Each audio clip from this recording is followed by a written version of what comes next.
Saludos, mi querida cibernauta. Te habla tu podcaster Emma de la Cruz. Soy esposa, madre y profesional en el área de la educación. 17 años de matrimonio, 3 hijos y más de 25 años en el campo de la educación. Después de haber cometido muchísimos errores, me llevaron a buscar respuesta al lugar que considero como la fuente infalible para dirigir nuestras vidas y para traer respuesta a cualquier pregunta que nosotras podamos tener en la vida. Y precisamente de esto se trata Mujer Virtuosa. Este es un espacio donde procuramos traer luz, respuesta, filtrado por lo que dice la palabra, a preguntas existenciales como ¿para qué estoy en la tierra? ¿Cuál es mi propósito en esta tierra?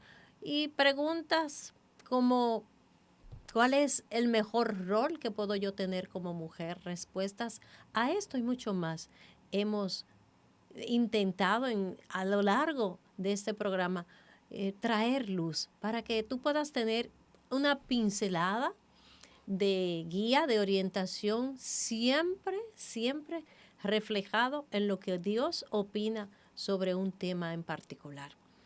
Y en el día de hoy a mí me gustaría que hablemos acerca de un tema que para los cristianos es un tema sumamente importante y no solamente para los cristianos, inclusive personas que no son cristianas pueden ejercitarse en esto y este ejercicio puede acercarlos a un mayor conocimiento de Dios.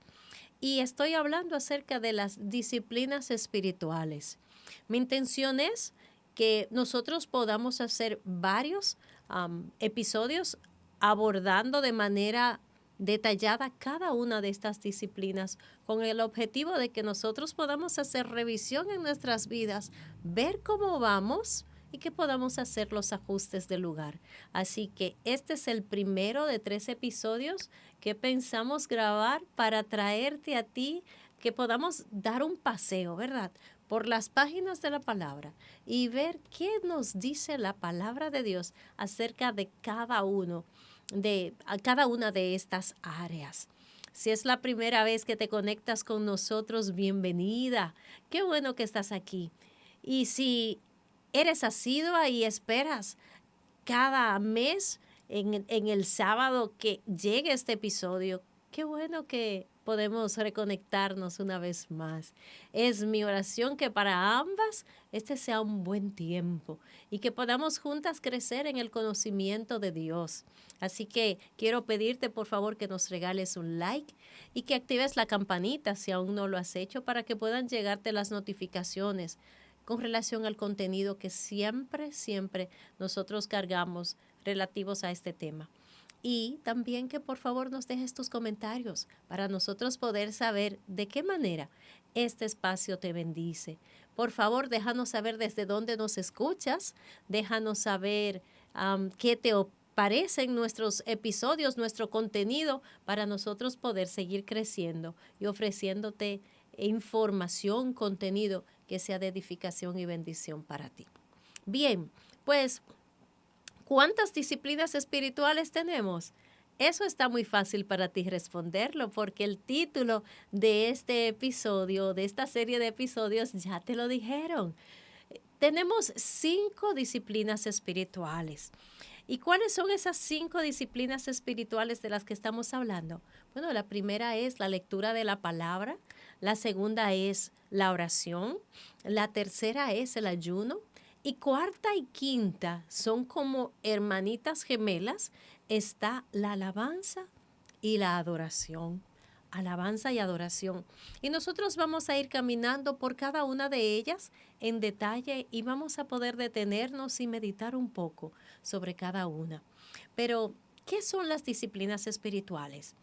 Las disciplinas espirituales se pueden describir como estos comportamientos que aumentan nuestro crecimiento espiritual y nos permiten crecer hacia una madurez en Dios. Este proceso de crecimiento y desarrollo espiritual, ¿cuándo comienza? Comienza desde el mismo momento en que le decimos que sí a Dios y lo invitamos a nuestras vidas para tener una relación con Él. Este proceso de crecimiento y desarrollo espiritual comienza con un sí.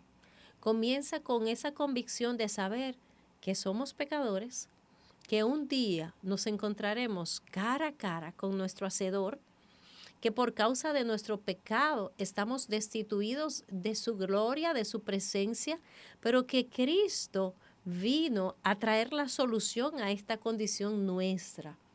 Y esa solución fue salvación a través de su muerte en la cruz. El propósito de Cristo venir a morir en la cruz no fue para enseñarnos a morir, como algunos dicen, para enseñarnos humildad, no. Cristo vino a morir para tomar nuestro lugar. La palabra de Dios dice que por cuanto todos pecamos y todos estamos destituidos de la gloria de Dios, también dice que la paga del pecado es muerte. ¿Cuál es la paga del pecado? La muerte. Por eso Cristo tuvo que venir a morir, para pagar con su muerte el precio que a mí me correspondía pagar y que a ti te correspondía pagar. Dice también la Biblia que aunque la paga del pecado es muerte, el regalo de Dios es vida eterna a través de Jesucristo. En Dios las cosas no suceden porque sí. Tú y yo somos parte de un plan completo de Dios para salvación. Y nosotros entramos dentro de ese plan en la medida en que nosotros rindamos nuestras vidas al señorío de Cristo. Hagamos de Cristo el Señor de nuestras vidas. En más de una ocasión yo he comentado que se nos hace muy fácil concebir a Cristo como Salvador, porque ¿a quién no le gusta ser salvado? De cualquier situación o circunstancia en la que nos encontramos. De hecho, la mayoría, muchísimas películas hollywoodenses, ¿en qué están basadas? En superhéroes que vienen a salvar a la humanidad de un villano X o Y. Porque en el subconsciente de nosotros como seres humanos queremos ser salvados.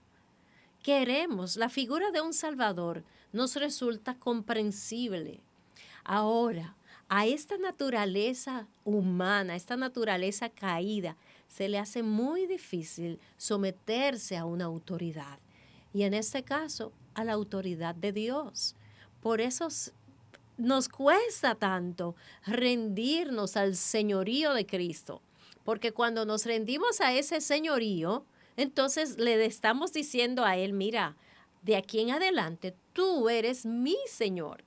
Y yo no voy a hacer ya lo que yo quiera, sino que yo voy a hacer lo que tú quieras.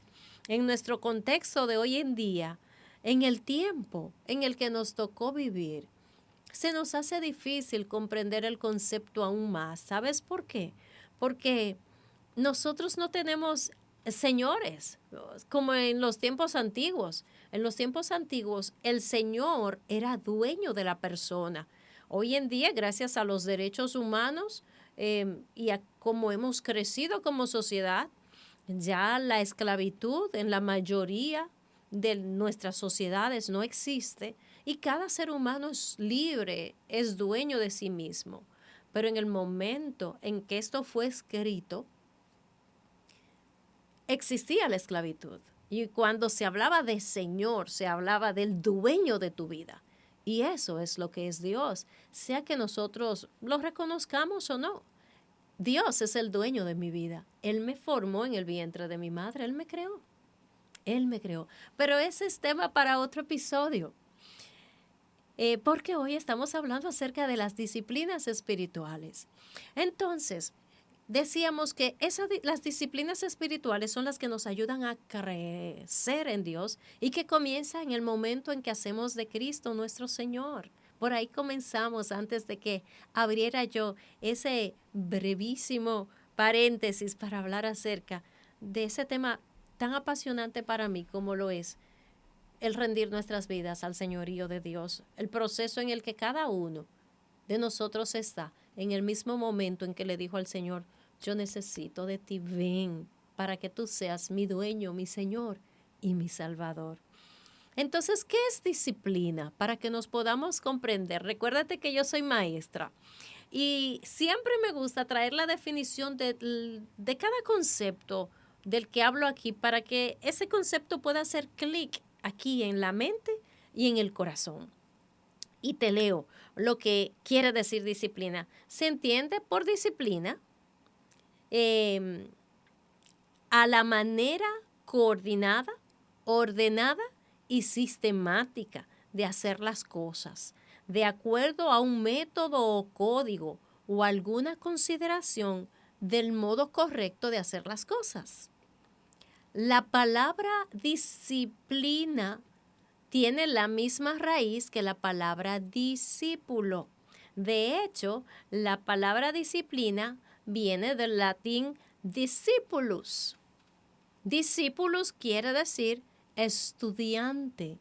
Entonces, el que se disciplina es alguien que estudia sobre algo. Entonces, dice que es una manera coordinada, no es así, o sea, como salga, ordenada y sistemática de hacer las cosas. Eso es una disciplina. Y esa definición no escapa o no es ajena a las disciplinas espirituales. Entonces, como te dije hace un ratito, las 5 disciplinas espirituales más abordadas, aunque hay personas que hablan inclusive de otras disciplinas, pero para los fines de estos episodios vamos a estar hablando de estas 5, porque en mi consideración, las demás se desprenden de estas o son el resultado de estas. Algunas personas dicen que una disciplina espiritual es el servicio o la piedad.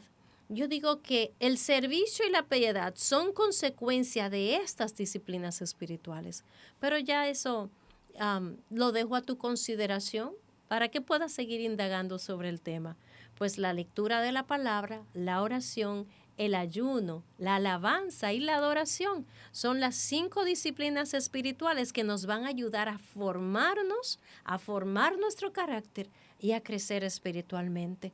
El día de hoy vamos a estar hablando de la que yo considero la base fundamental para las demás disciplinas y te voy a decir por qué en un ratito. Mira, la lectura de la palabra es la primera de las disciplinas espirituales en la que nosotros debemos entrenarnos una vez que entregamos nuestra vida al Señor, una vez que rendimos todo nuestro ser a la disciplina de Dios. Y cuando yo hablo de lectura de la palabra, no me refiero a leer sencillamente por leer, ¿verdad? Sino a que nosotros podamos estudiar la palabra, escudriñarla, memorizar la palabra y meditar en ella. No solamente que nosotros vayamos a nuestra Biblia y leamos, sino que nosotros nos podamos detener. Y a veces ese detenernos pudiera ser solo en un verso o en una parte de un verso y que eso nos lleve a meditar, a indagar, ¿verdad?, a escudriñar de manera más profunda. ¿Qué quiso decir el Señor con esto? ¿Por qué Dios dice esto? ¿En qué contexto dice lo que dice en el momento determinado que nosotros estamos leyendo alguna porción? ¿Por qué la Biblia es el fundamento de las demás disciplinas? Porque la Biblia es la que nos revela a Dios. La Biblia es la revelación de Dios para ti y para mí. Dice la palabra, que vamos a citar ese verso en breve, que toda la escritura es inspirada por Dios. Y la palabra de Dios dice que las cosas que se escribieron en la palabra fueron escritas para nuestra enseñanza, para la enseñanza tuya y la mía. Muchísimas personas utilizan ejemplos de hombres de la Biblia, de cosas que hicieron no correctas para justificar su falta de acción hacia las cosas correctas. Y la palabra de Dios, mira, Dios es tan genuino, porque cuando Dios inspiró la palabra en el corazón de los que escribieron, Él perfectamente pudo haber obviado los deslices, las caídas de estos hombres, de estas figuras bíblicas que nos sirven como referente. Pero el Señor los puso ahí en primer lugar para que nosotros viéramos lo que puede suceder cuando nosotros desviamos nuestra mirada de Él. Y en segundo lugar, el corazón de Dios ante la maldad, la caída o el pecado del hombre, ante las faltas que nosotros cometemos. Porque en la mayoría de las ocasiones, cada una de estas caídas estuvieron cubiertas por una misericordia extraordinaria de Dios. Así que es importante que nosotros sepamos qué nos dice la Biblia. ¿Qué nos dice la Biblia de Dios y del carácter de Dios? Porque es que en la medida en que nosotros conozcamos a Dios a través de la palabra, a través de las escrituras, que es la principal forma de revelación que nosotros tenemos de Él. Dice la palabra de Dios que lo que a nosotros nos es manifiesto de Dios, Él nos lo ha dado a conocer. ¿Y a través de qué Él lo ha dado a conocer? A través de la palabra, a través de la creación. La creación es la revelación sin palabras de Dios, por decirlo de alguna manera. Es la revelación de que existe un creador, de que existe, de que esta creación fue creada por un ser inteligente, que no es casualidad de que un día un grupo de estrellas chocaron entre sí y dio como resultado este cosmos tan extraordinario. Habla de creación inteligente, de una mente inteligente superior detrás de todo esto. Entonces, además de la creación, la forma más explícita que Dios tiene de haberse revelado a ti y a mí es a través de cada una de las páginas de la palabra. La palabra de Dios es rica en... La palabra de Dios no es más que... Yo siempre escuché esta definición y quedé atada a ella. Y escuché una vez a alguien decir que la palabra de Dios es como una carta de amor o una historia de amor desde Génesis hasta Apocalipsis, en la cual el Creador en todo momento está buscando al creado, donde Dios, a pesar de la caída del hombre, no lo desecha por completo, sino que de manera constante va detrás de él. Si tú hoy tienes una relación con Dios, no es porque tú comenzaste a buscar a Dios. Es porque Dios salió a tu encuentro. Aleluya. Él salió a tu encuentro. Él salió a tu encuentro y se te cruzó delante. Y en su grandísimo amor, Él te dio ojos para verlo y decirle que sí. Bendito sea el Señor. Así que si tú descuidas esta disciplina, es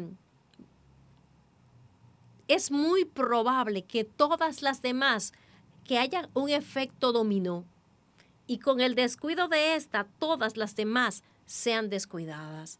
Porque el fundamento es la lectura de la palabra. La palabra de Dios en Primera de Timoteo 3, 16 y 17, en Segunda de Timoteo 3, 16 y 17 dice, toda palabra, toda escritura es inspirada por Dios y es útil para instruir, para redarguir, para corregir en justicia, a fin de que tú y yo seamos enteramente preparados, completamente preparadas para toda buena obra, para toda buena obra. Entonces, ¿cómo debemos de estudiar la palabra? Debemos hacerlo exactamente de la misma manera que nos dice a nosotros la definición de disciplina. La disciplina dice aquí, escucha, vuelvo y te repito, una manera coordinada, ordenada y sistemática de hacer las cosas. Hay personas que leen la Biblia y la leen al azar. ¡Pah! Déjame ver lo que Dios tiene para mí hoy y abren donde caiga. Cuando lees la palabra de esa manera, es como si tú tomaras un rompecabezas, tiraras todas las piezas. Imagínate uno de esos rompecabezas de 500 piezas que son y de 1000 piezas, que las piececitas son pequeñas, y tú agarres todas las piezas y las disperses. Y un día digas, déjame ver qué es esta pieza, y tomes una esquinita de una pieza. Y tú vas a ver tal vez las hojas de un árbol.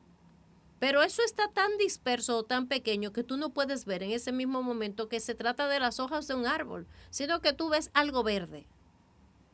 Eso mismo pasa cuando nosotros leemos de manera así dispersa. Tú vas a ver algo, pero tú no vas a ver el cuadro completo. Entonces, ¿cuál es mi recomendación para ti? Comienza a leer la Biblia de manera sistemática. ¿Qué quiere decir eso? Comienza con un libro y hasta que no termines ese libro, no pases a otro. Comienza a leer la Biblia de manera ordenada. Por ejemplo, proponte leer los evangelios y ver las similitudes entre uno y otro. Por ejemplo, en los evangelios se cita mucho para que se cumpliera lo que dice la Escritura y te da el contexto de lo que se dijo en el Antiguo Testamento. Vete abajo donde te dice dónde se dijo eso en la Escritura. La Biblia tiene unas referencias que son unas letritas pequeñas. Y esas letritas pequeñas abajo te dicen la porción a la que está atada. Vete y lee. ¿En qué contexto se dijo eso que se dijo? Léelo de manera sistemática, pero también profundiza, escudriña, busca comentarios bíblicos, subraya la palabra, memoriza la palabra, ruméala, medita en ella. Si encuentras un verso que no comprendes, una porción que no comprende, pregúntale a Dios, Señor, ¿qué tú quieres decir con esto? Dios te lo va a decir, porque ¿quién escribió la Biblia? O sea, ¿quién la inspiró? Él no la escribió con su dedo, pero cada letra, cada palabra que está en la Biblia salió de la boca de Dios, salió por inspiración divina. Y el primero que está interesado en que tú sepas y comprendas qué quiere decir esto es Dios. Mientras tanto, no comprendes, sigue leyendo. Sigue leyendo. Lee y ora. Ora y lee. Señor, ¿qué quiere decir esto? Disciplínate. Lee de manera constante. Busca una hora específica del día para orar. Que ese sea tu espacio para leer la palabra. Que ese sea tu espacio también para orar. Hablaremos de eso la próxima, en nuestro próximo encuentro. De manera organizada, de manera sistemática. Terminaste con los evangelios, entonces dedícate a leer las epístolas de Pablo, dedícate a leer las epístolas generales, dedícate a leer el Pentateuco, léelo por bloques, dedícate a leer los profetas menores, los profetas mayores, dedícate a leer los salmos, dedícate a leer de manera sistemática, de manera organizada y pídele al Espíritu Santo dirección. Dile, Señor, dirígeme, ¿qué tú quieres que yo lea? ¿Cómo tú quieres que yo lo lea? Y el Señor te va a guiar, te va a guiar. Si esta disciplina se descuida, mi hermano, ningún otro esfuerzo para disciplinarnos tendrá éxito, porque simplemente no tendremos el poder para vencer la oposición de la naturaleza del pecado. Recordemos cuando Cristo fue tentado. Él dice la palabra que sintió hambre, que se sintió débil. Y ese fue el momento en que Satanás vino para atacarlo. ¿Y cómo venció él? Él venció orando, él se tiró de rodillas. Padre, ayúdame. Mira que el enemigo, el maligno, me está tentando. ¿Eso fue lo que él hizo? No, él no hizo eso. Él comenzó a responder con la palabra. Aleluya. Respondió con la palabra. Entonces, si tú descuidas la lectura de la palabra, eres presa fácil porque el maligno va a venir a plantar sus dardos en tu mente. Entonces, si tú no tienes esa palabra arraigada para apagar los dardos del maligno, vas a ser derribada fácilmente. De igual manera, Pablo, en el libro de los Efesios, hablando acerca de la armadura del cristiano, hace referencia de la palabra de Dios. Pablo exhorta a tomar ¿qué? La espada del Espíritu. Así se define la palabra de Dios. Es una de las definiciones que tiene. Dice, toma la espada del Espíritu, que es la palabra de Dios, que es la única arma espiritual ofensiva Las demás son defensivas. La palabra es ofensiva, ataca de manera directa. Dice que con ella nosotros podemos derribar todas las fuerzas demoníacas que vengan en nuestra contra. Debemos comenzar, si no lo hemos hecho aún, a tener disciplina en la lectura de la palabra, que es la fuente de poder para nosotros crecer. No de más, el capítulo más largo de la Biblia está dedicado a la palabra. Yo te animo a leer el Salmo 119. Yo digo que el Salmo 119 es como una oda a la palabra de Dios. Es hermoso, precioso. El Salmo 119, línea tras línea, lo que hace es exaltar las bondades de la palabra. Así que vamos a comenzar a disciplinarnos en estas disciplinas espirituales. Y mientras nosotros nos vemos prontamente y comenzamos a hablar de las demás, vamos a hacer una cosa a la vez. Vamos a comenzar a disciplinarnos en la lectura de la Biblia. La disciplina es algo que se hace de manera voluntaria. Tú sometes tu voluntad o tu deseo. Tú sometes tu deseo a esto que tú quieres hacer.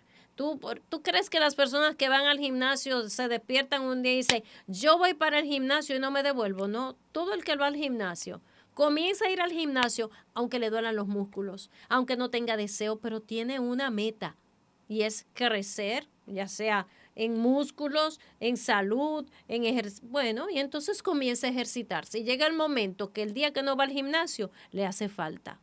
Le hace falta al gimnasio. Lo mismo con la palabra. Comienzas a leer la palabra, comienzas a ejercitarte en esta disciplina y en el momento que menos lo esperes, te va a hacer falta el haberte comido ese pan que Dios tenía para ti ese día que tú lo notaste, un día a la vez. Dice la palabra que no solo de pan viviera el hombre, sino de toda palabra que sale de la boca de Dios. A través de la palabra, tu espíritu es alimentado. Es mi oración que tú y yo juntas podamos crecer en esta disciplina espiritual, que dobleguemos nuestros deseos para hacer aquello que va a ser en nuestro beneficio. Le pido al Señor que dirija tu vida, que trate con tu corazón, que ponga en tu corazón y el mío ese amor que tenía el salmista David por su palabra y que nosotras podamos crecer y que nosotras podamos ser dirigidas, enseñadas, instruidas por su palabra en todo tiempo y que nosotras podamos apagar todos los dardos de fuego del maligno a través de su bendita y santa palabra.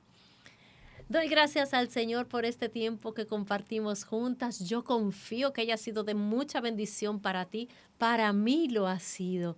Quiero recordarte que por favor me dejes tus comentarios. Déjame saber qué te pareció este episodio. Dime desde dónde nos ves para enviarte un saludo. Escríbeme, Emma, envíame un saludo. Te voy a enviar un saludo en el próximo episodio. Ponme tu nombre porque a veces pasa que tu usuario o tu nombre de YouTube no es tu nombre. Entonces se me hace difícil identificarte. Ponme tu nombre, dime saluditos para mí y me dices tu nombre y te voy a saludar. Déjame tus comentarios, comparte este contenido con alguien y por favor, danos like si así fue de bendición este tiempo para ti. Será hasta la próxima. Que el Señor te bendiga.